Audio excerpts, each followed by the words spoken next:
Mesdames et messieurs, amis internautes de Bénin Passion Télévision, bonjour. Bienvenue à ce deuxième numéro consacré à la présentation de la une des quotidiens paru et parvenu à notre rédaction ce mercredi 9 avril 2025. Elle vous est offerte par la Fondation Educator. Parents, enfants, votre avenir commence ici. Avec SKS, accédez aux meilleures universités en Chine et en Corée du Sud. Un accompagnement complet. Admission, logement, visa, on s'occupe de tout. Je suis très heureux de l'accueil que j'ai reçu à mon arrivée en Chine. Des frais réduits grâce à nos partenaires exclusifs. Un suivi personnalisé jusqu'à l'obtention de votre diplôme. Les inscriptions sont ouvertes pour la rentrée de septembre 2025. Contactez-nous au plus 229 01 22 50 08 84 ou le 01 40 72 26 26. Postulez en ligne sur www.serviceforstudents.org. Retrouvez-nous à Porte Novo, quartier Doji, non loin de la pharmacie Cristal. Confiez-nous votre avenir et nous allons vous l'assurer. SKS, votre passeport pour l'excellence.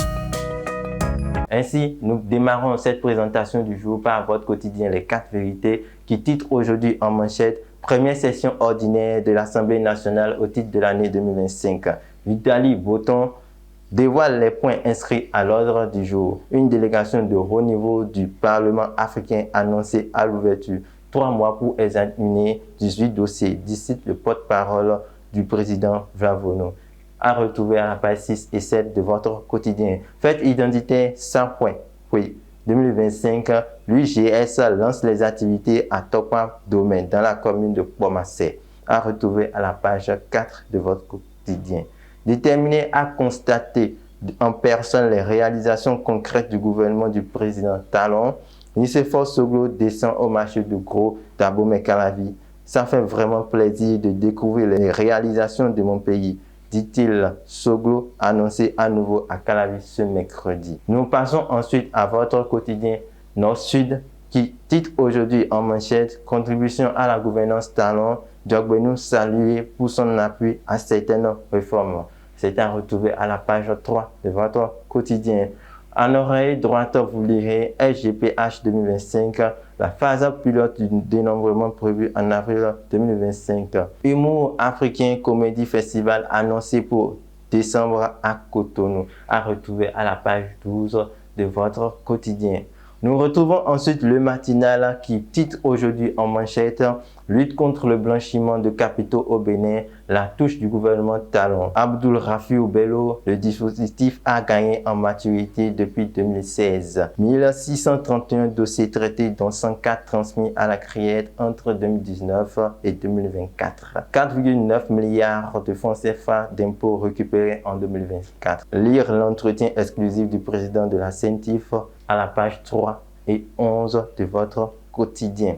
Première session ordinaire de l'année 2025 de l'Assemblée nationale. La modification du code du numérique à l'ordre du jour. À retrouver à la page 3 de votre quotidien. Dabarou, à présent, qui titre aujourd'hui en manchette « Maladie d'insomnie, quand la nuit des uns devient la journée des autres. Les facteurs favorisants et le traitement ». Souvent banalisé comme maladie, l'insomnie est un problème de santé publique qui touche plusieurs personnes de la société, d'un individu à un autre. Les causes de l'insomnie varient allant d'un stress à une mauvaise alimentation ou encore le ronflement. Toujours est-il que tomber dans les bras de Morphée quand la nuit tombe peut s'avérer un vrai combat pour toutes les personnes qui en souffrent. Cependant, des traitements efficaces existent contre ce mal. C'est à retrouver à la page 3 à 4 de votre quotidien. Préparatifs du Festival des Arts et Cultures de Sinandé. Tout sur le programme et les innovations apportées. Prenez le rendez-vous pour le 17 au 21 avril prochain. Les détails sont à retrouver à la page 3. Au rez-de-chaussée, vous lirez Banikora Michel Monzorgui, intronisé nouveau chef supérieur. Les détails de cet article sont à retrouver à la page 3 de votre quotidien. Nous passons ensuite à Le Potentiel qui titre aujourd'hui en manchette « Commission béninoise des droits de l'homme, nomination hors organigramme et indemnité rétroactive controversée ». La nomination d'une directrice de suivi de l'évaluation et de l'audit interne fait grincer des dents. Les membres sortants du bureau exécutif réclament une indemnité mensuelle pour usage de véhicules personnel. L'article qui renseigne ce titre est à retrouver à la page 3. Hôpital Morgue et Magouille. CNHU, 5 agents envoyés en prison pour trafic et corruption. Un surveillant et ses collègues tombent. La criée prend le relais. C'est à lire à la page 6. Au rez-de-chaussée, vous lirez première session ordinaire 2025 de l'Assemblée nationale du Bénin. Vitaly Botton dévoile les 18 points à la une des travaux parlementaires.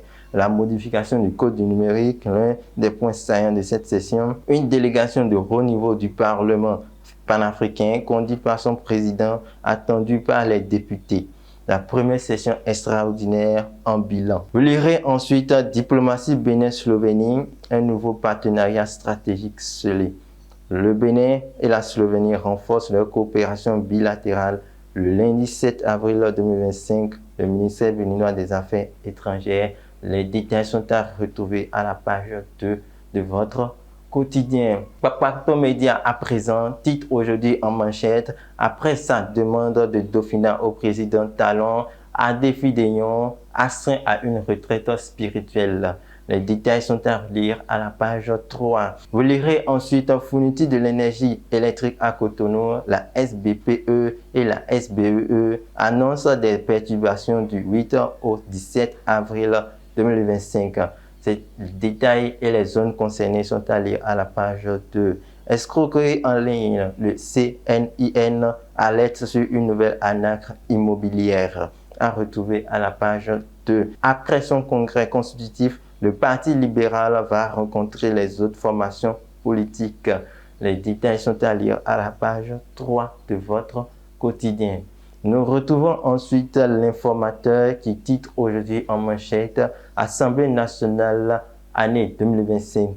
Les enjeux de la première session ordinaire.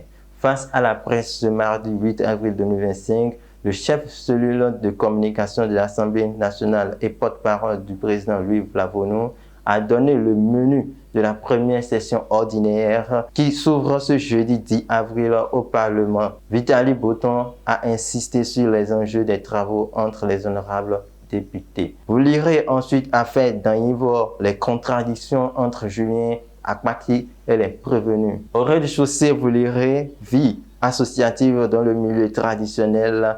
L'AGPH installe son bureau départemental ZOO 1. Fraternité à présent qui titre aujourd'hui à sa manchette: ouverture ce jeudi de la première session ordinaire 2025 du Parlement. Code du numérique, réglementation de la microfinance à l'ordre du jour. Vitaly Botton présente les 18 dossiers à étudier. Les détails sont à retrouver à la page 3. Bensoke, microcrédit à la fin, projet Arche sous talon. Le quotidien des couches vulnérables impactées. Les détails sont à retrouver à la page 5 de votre quotidien. Au rez-de-chaussée, vous lirez animation de la vie politique, opposition, une présence éclipsée. Les détails sont à lire à la page 2. Affaire d'Anivor, Julien Akpaki témoigne. À Moussou le contredit, Alofa clame son innocence. C'est à retrouver à la page 4. Nous retrouvons ensuite le Chasseur Info qui titre aujourd'hui en manchette: situation des enfants au Bénin, Talon impressionne la patronne de l'UNICEF. Les détails sont à retrouver à la page 5 de votre quotidien. Réunification de l'église du christianisme céleste. Les pourparlers avancent entre dignitaires. La toile s'enflamme. Le pasteur Jacob Edimou, nommé chargé de mission du révérend Adéongou. Des charges contre le révérend autoproclamé Noël Jossou. Les plateformes numériques devenues le théâtre de règlement de comptes et d'attaques personnelles. Pour plus de détails, retrouvez l'article qui nous renseigne à la page 2 de votre quotidien. Au rez-de-chaussée, vous lirez session ordinaire 2025 du Comité national IFADEM, un engagement renouvelé pour la qualité de l'éducation au Bénin. À lire à la page 5. Première édition de Hosanna Conseil 2025. Johnny Sourou, Chris Félix et autres confirment leur présence. Pour plus de détails, retrouvez l'article qui nous renseigne à la page 4 de votre quotidien. Du Coin Info à présent, titre en manchette: après la démission de leur premier représentant de la coordination universitaire de Parakou, 363 responsables, membres de cellules d'entités et sympathisants quittent l'UPR. C'est à retrouver à la page 2. Pour placer le Bénin sur l'échiquier de l'humour mondial, la DAC et Montreal Comedy s'unissent pour lancer le Cotonou Comedy Festival. Au rez-de-chaussée, vous lirez renforcement des relations diplomatiques. Le Bénin et la Slovénie signent un mémorandum d'entente. Les détails sont allés à la page 8. Fabrication de l'armement. Les pays de l'AES et la Russie renforcent leur coopération. À lire à la page 5 de votre quotidien. Nous retrouvons ensuite un Matin Libre qui titre en manchette « Financement des partis politiques, une joie de courte durée. Plus rien depuis fin 2023. Manœuvre pour sevrer l'opposition avant 2026. » C'est à lire à la page 2 de votre quotidien. Vous lirez ensuite « Détention et commercialisation de produits psychotropes. 3 individus appréhendés. » Projection de film à l'espace culturel Le Centre avec un pas en avant. Sylvestre Amoussou éveille les consciences. Les détails sont à retrouver à la page 600 de votre quotidien. Et pour terminer cette présentation, nous retrouvons ensuite le Béninois Libéré qui titre en manchette 58e session de la CPD, prolongement du dialogue mondial de la jeunesse. Ce que Bio Tchane a dit aux jeunes du monde entier. L'intégralité du message lu au 7 Events de New York. Vous lirez ensuite un point de presse du porte-parole du président de l'an, première session ordinaire de 2025. Vitali Bouton lève le voile sur le programme parlementaire. Escroquerie immobilière 2.0 au Bénin. Le CNIN met en garde contre les pièges sur WhatsApp. Mesdames et messieurs, ça sera tout pour la une des quotidiens paru et parvenu à notre rédaction ce jour. Merci de nous avoir suivis et restez en compagnie des programmes de Bénin Passion Télévision.